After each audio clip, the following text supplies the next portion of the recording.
Mesdames et messieurs, chers collègues, soyez les bienvenus pour ces troisièmes rencontres du LabEx Aztec qui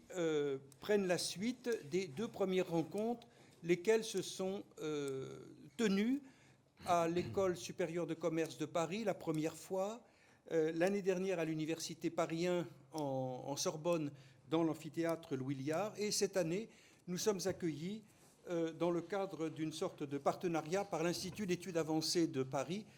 que je tiens évidemment à remercier pour son hospitalité, parce que nous allons passer la journée dans cette très belle salle et à proximité de ce magnifique escalier. Alors, le LabEx Aztec, qui en est à sa 5e ou 6e année d'existence, tout dépend comment on fait le compute, a eu l'occasion de présenter cette semaine même au Conseil scientifique de l'École pratique des hautes études un bilan, une récapitulation qualitative et quantitative avec, je peux le dire, un certain succès, c'est-à-dire que les nombreux travaux engagés dans le LabEx depuis 2011 commencent à porter leurs fruits. Je vous rappelle que nous avons distribué déjà 18 contrats doctoraux. Une première thèse vient d'être soutenue le 24 septembre dernier, très brillamment. Elle était dirigée par notre collègue Anne-Marie Turcan. Nous avons cofinancé essentiellement pas moins de 177 opérations scientifiques d'importance variable. Et je me permets de vous dire que le site Internet, qui est à jour à présent, vous donne une vision générale de nos activités. Toutes celles et tous ceux qui le souhaiteraient peuvent évidemment avoir communication du document, du PowerPoint que j'ai établi et présenté au Conseil scientifique de l'EPHE cette semaine. Mais nous n'allons pas en faire une diffusion pour ne pas encombrer vos boîtes électroniques. Sachez simplement que ce document,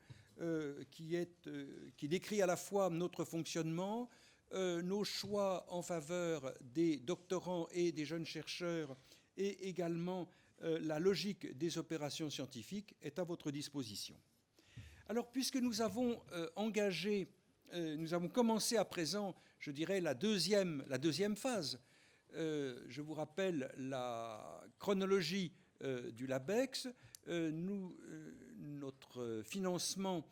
commençait au mois d'avril 2011 et nous avons une durée de vie longue, si j'ose dire, jusqu'au 31 décembre 2019. Mais enfin, nous sommes au début de la deuxième phase, du deuxième temps de ce programme, et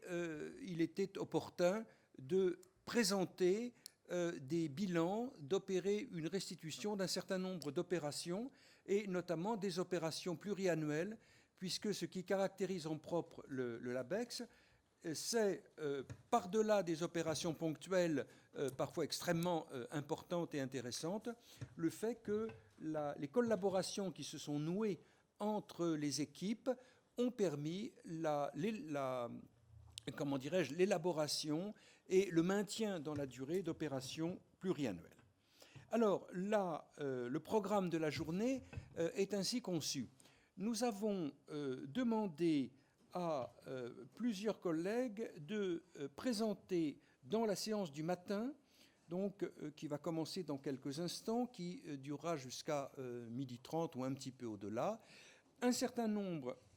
d'opérations de grande ampleur méthodologique, scientifique, de façon à leur donner le temps de présenter le détail de leurs travaux.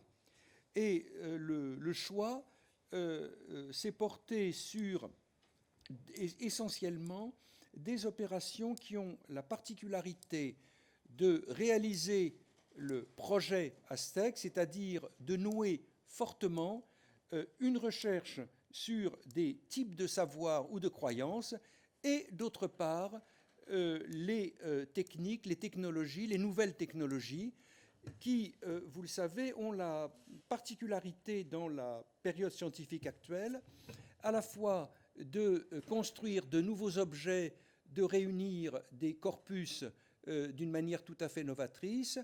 de nous offrir des méthodes d'analyse et également des vecteurs de diffusion des résultats de la recherche. Ce sont fondamentalement les trois axes, les trois vertus de ces nouvelles technologies appliquées aux objets historiques qui sont les nôtres. Les exposés ce matin se répartissent eux-mêmes en deux groupes. D'une part, nous avons trois exposés qui, à des titres divers, sont concernés par les technologies du numérique. Et d'autre part, nous avons voulu également donner une place importante aux techniques de l'image, d'où la présentation en fin de matinée de deux exposés qui ont en commun de présenter la fabrication en cours, notamment de web documentaires. Donc vous le voyez, par-delà la variété des objets, il faut dire que l'histoire médiévale et moderne se taille la part du lion ce matin, par-delà la variété des objets, il y a un fil directeur qui correspond assez bien, me semble-t-il, à l'entrecroisement des trois termes savoir, technique et croyance, la technique jouant en quelque sorte un rôle fédérateur. Cet après-midi, nous avons, sans avoir cherché le moins du monde à dresser un tableau d'honneur, si vous voulez, nous avons fait appel à des collègues qui étaient disposés,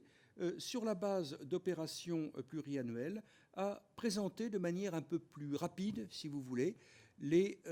résultats de leurs opérations. Je vais demander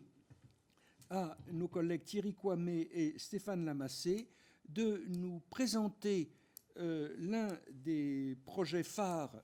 du LABEX,